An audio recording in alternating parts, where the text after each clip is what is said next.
Good morning students. आज हम इस वीडियो में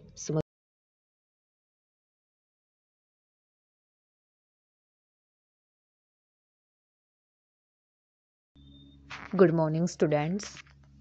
आज हम इस लेक्चर में या वीडियो में अर्थव्यवस्था अर्थशास्त्र के दूसरे प्रकार यानी मैक्रो इकोनॉमिक्स के बारे में स्टडी करेंगे कि मैक्रो इकोनॉमिक्स होता क्या है, क्या इसके फीचर्स हैं, क्या इसका महत्व है, क्या इसकी सीमाएं हैं या लिमिटेशंस हैं। देखिए, जो मैक्रो इकोनॉमिक्स में जो मैक्रो शब्द है वो ग्रीक लैंग्वेज के माइक्रोस से लिया गया है। ग्रीक लैंग्वेज में माइक्रोस का मतलब बड़ा होता है। जैसे कि हम इसके नाम से ही समझ पा रहे हैं, इसके नाम में एक लार्ज या बड़ा शब्द छिपा हुआ है। तो समष्टि अर्थशास्त्र बड़ी या समग्र आर्थिक इकाइयों का अध्ययन करता है, जैसे राष्ट्रीय आय, प्रति व्यक्ति आय इत्यादि। समष्टि अर्थशास्त्र का जन्म 1929 की महामंदी के पश्चात प्रोफेसर जे.एम. किन्स ने किया था। समष्टि अर्थशास्त्र की दो विशेषताएं हैं: बड़े आर्थिक समूहों का अध्ययन, जैसे राष्ट्रीय आय, प्रति व्यक्ति आय, विदेशों से प्राप्त आय आदि का ये अध्ययन करता है। दूसरा है संपूर्ण अर्थव्यवस्था का विश्लेषण।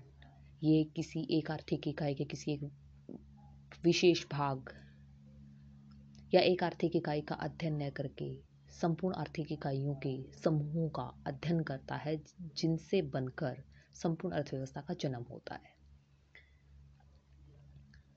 फिर आता है समष्टि अर्थशास्त्र का विषय क्षेत्र। विषय क्षेत्र में आय और रोजगार का सिद्धांत है, जो अर्थशास्त्र का महत्वपूर्ण सिद्धांत है। आय रोजगार सिद्धांत में दो बातें हैं: निवेश और उपभोग। उपभोग करने के पश्चात हमारी जो आय बचत के रूप में हमारे पास बचती है, हम उसका इन्वेस्ट करते हैं। इन्वेस्ट से हम कोई प्लांट इस्टेब्लिश कर सकते हैं। प्लांट इस्टेब्लिश होगा तो वहाँ श्रमिकों की ज़रूरत होगी। श्रमिकों की पूर्ति करने के लिए हम श्रमिकों को काम पे लगाएंगे, तो उन लोगों को रोजगार मिलेगा। तो निवेश से रोजगार के अवसर खुल गए, वस्तुओं और सेवाओं का उत्पादन होगा उस प्लांट में, तो उन वस्तुओं को उपभोक्ता खरीदेगा और अब क्या करेगा? उपभोग करेगा, उन पर खर्च करेगा। ठीक है। फिर दूसरा आता है सामान्य कीमत स्तर का सिद्धांत। सामान्य कीमत स्तर में हम सामान्य कीमत को देखते हैं। सामान्य कीमत वो होती है जिसमें लंबे समय तक कोई परिवर्तन नहीं होता, जैसे मुद्रास्फीति। कई बार क्या होता है कि मुद्रास्फीति का मतलब होता है महंगाई। जब कीमतें आसमान छू रही हों, तो कई बार अर्थव्यवस्था में लंबे समय तक मुद्रास्फीति की स्थिति या इन्फ्लेशन की स्थिति बनी हुई होती है। कई बार कीमतें बहुत कम होती हैं, लंबे समय तक वो कीमतें बनी रहती हैं। इसका सीधा सा अर्थ है कि जिस कीमत में लंबे समय तक कोई परिवर्तन नहीं होता। तीसरा है आर्थिक विकास का सिद्धांत। आर्थिक विकास का सिद्धांत, जो अर्थव्यवस्था का आर्थिक विकास है, वो समष्टि अर्थशास्त्र को ध्यान में रख के ही किया जाता है। समष्टि अर्थशास्त्र में आर्थिक विकास के बहुत सारे सिद्धांत अर्थशास्त्रियों के द्वारा दिए गए हैं, जिनकी स्टडी करके हम आर्थिक विकास के इंजन को चालू करते हैं। फोर्थ है वितरण का व्यापक सिद्धांत। वितरण का व्यापक सिद्धांत, यहाँ पर वितरण के व्यापक सिद्धांत से तात्पर्य है कि अर्थव्यवस्था में संसाधनों का बंटवारा इस प्रकार हो कि जो लोग हैं या एक अर्थव्यवस्था, एक आर्थिक जगत की जो जनता है, वो उन संसाधनों से अधिकतम संतुष्टि प्राप्त कर सके। समान बंटवारा होना चाहिए, जैसे आय का असमान वितरण नहीं होना चाहिए, संसाधनों का असमान वितरण नहीं होना चाहिए। वितरण कैसा हो? समान हो। फिर आता है व्यापार चक्र का सिद्धांत।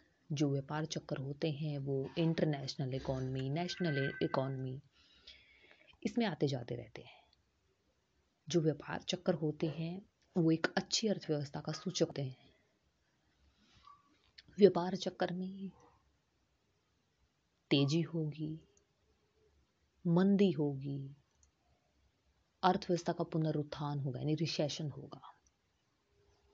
रिसेशन स्थिति होती है जब मंदी के पश्चात तेजी की गति अर्थव्यवस्था पकड़ रही होती है, धीरे धीरे अर्थव्यवस्था ऊपर उठ रही होती है।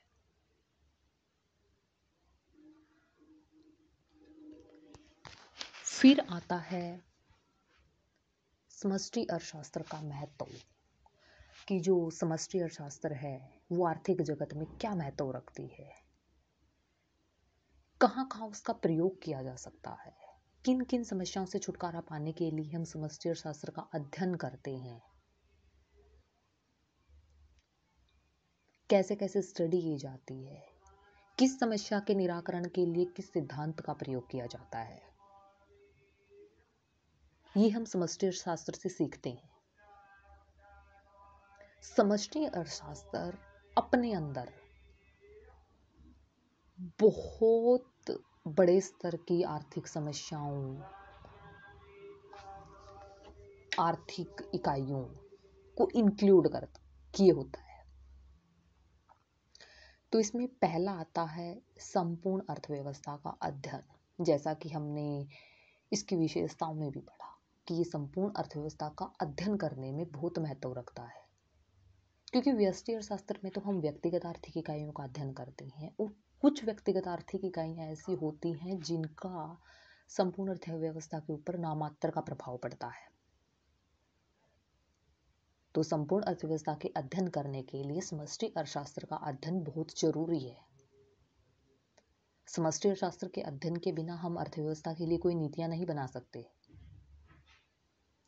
दूसरा आता है सरकार की आर्थिक नीतियों का आधार। देखिए, जो समष्टि अर्थशास्त्र है वो पूरी अर्थव्यवस्था को एक साथ स्टडी करता है। जो वित्त मंत्री होते हैं, वित्त सचिव होते हैं, वो समष्टि अर्थशास्त्र की सहायता से ही आर्थिक नीतियों को बनाते हैं, उनको तैयार करते हैं कि अर्थव्यवस्था अब किस स्थिति से गुजर रही है, उसी तरह की नीतियां बनाई जाती हैं। तो समष्टि अर्थशास्त्र सरकार की आर्थिक नीतियों का आधार है। सरकार आर्थिक विकास करने के लिए, आर्थिक समस्याओं से छुटकारा पाने के लिए, आर्थिक नीतियों का निर्माण करने के लिए समष्टि अर्थशास्त्र की सहायता लेता है, उसको स्टडी करते हैं। देन थर्ड आता है व्यष्टि अर्थशास्त्र के विश्लेषण में सहायक। देखिए, समष्टि अर्थशास्त्र व्यष्टि अर्थशास्त्र को भी शामिल करता है। व्यष्टि अर्थशास्त्र में व्यक्तिगत आर्थिक इकाइयों का अध्ययन किया जाता है। समष्टि अर्थशास्त्र में संपूर्ण अर्थव्यवस्था, जिसके अंदर व्यक्तिगत आर्थिक इकाइयां भी शामिल होती हैं, उसकी स्टडी करता है। गवर्नमेंट क्या करती है, जब आर्थिक नीतियां बनाती है तो व्यष्टि और समष्टि दोनों अर्थशास्त्र को ध्यान में रखती है। तो समष्टि अर्थशास्त्र की सहायता से ही व्यक्तिगत आर्थिक इकाइयों का अध्ययन भी गवर्नमेंट कर लेती है। तो इसीलिए व्यष्टि अर्थशास्त्र की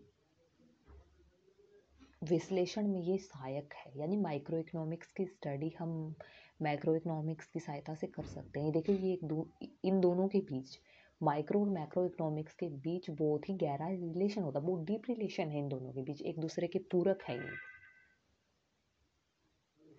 देन फोर्थ आता है अंतरराष्ट्रीय तुलनात्मक अध्ययन। समष्टि अर्थशास्त्र की सहायता से ही हम हमारी अर्थव्यवस्था की तुलना दूसरी अर्थव्यवस्थाओं के साथ कर सकते हैं कि फॉर एग्जाम्पल कि अमेरिकन इकोनॉमी से इंडियन इकोनॉमी किस लेवल पे है, उसके बराबर ग्रो कर रही है, उससे कुछ कम स्तर पे ग्रो कर रही है, उससे कुछ ज़्यादा स्तर पे ग्रो कर रही है। ये हम मैक्रो इकोनॉमिक्स के थ्रू ही देखते हैं।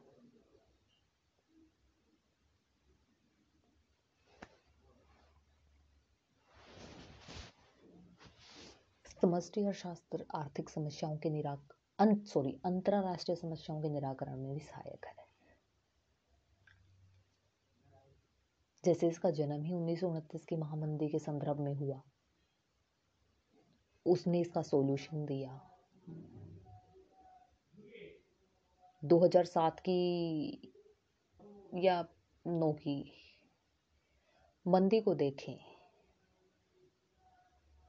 तब भी समष्टि अर्थशास्त्र ने महत्वपूर्ण रोल प्ले किया था। निवारण ही समष्टि अर्थशास्त्र ने किया था।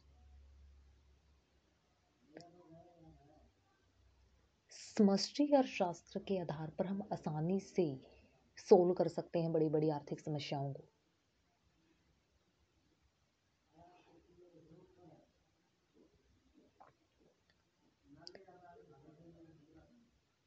फिर आता है समष्टि अर्थशास्त्र की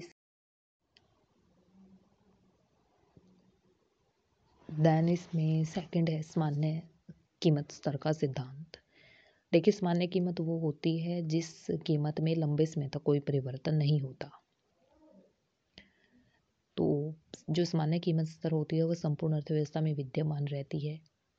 इसलिए सामान्य कीमत स्तर का जो सिद्धांत है वो समष्टि अर्थशास्त्र का एक महत्वपूर्ण सिद्धांत है। तीसरा है आर्थिक विकास का सिद्धांत। आर्थिक विकास का सिद्धांत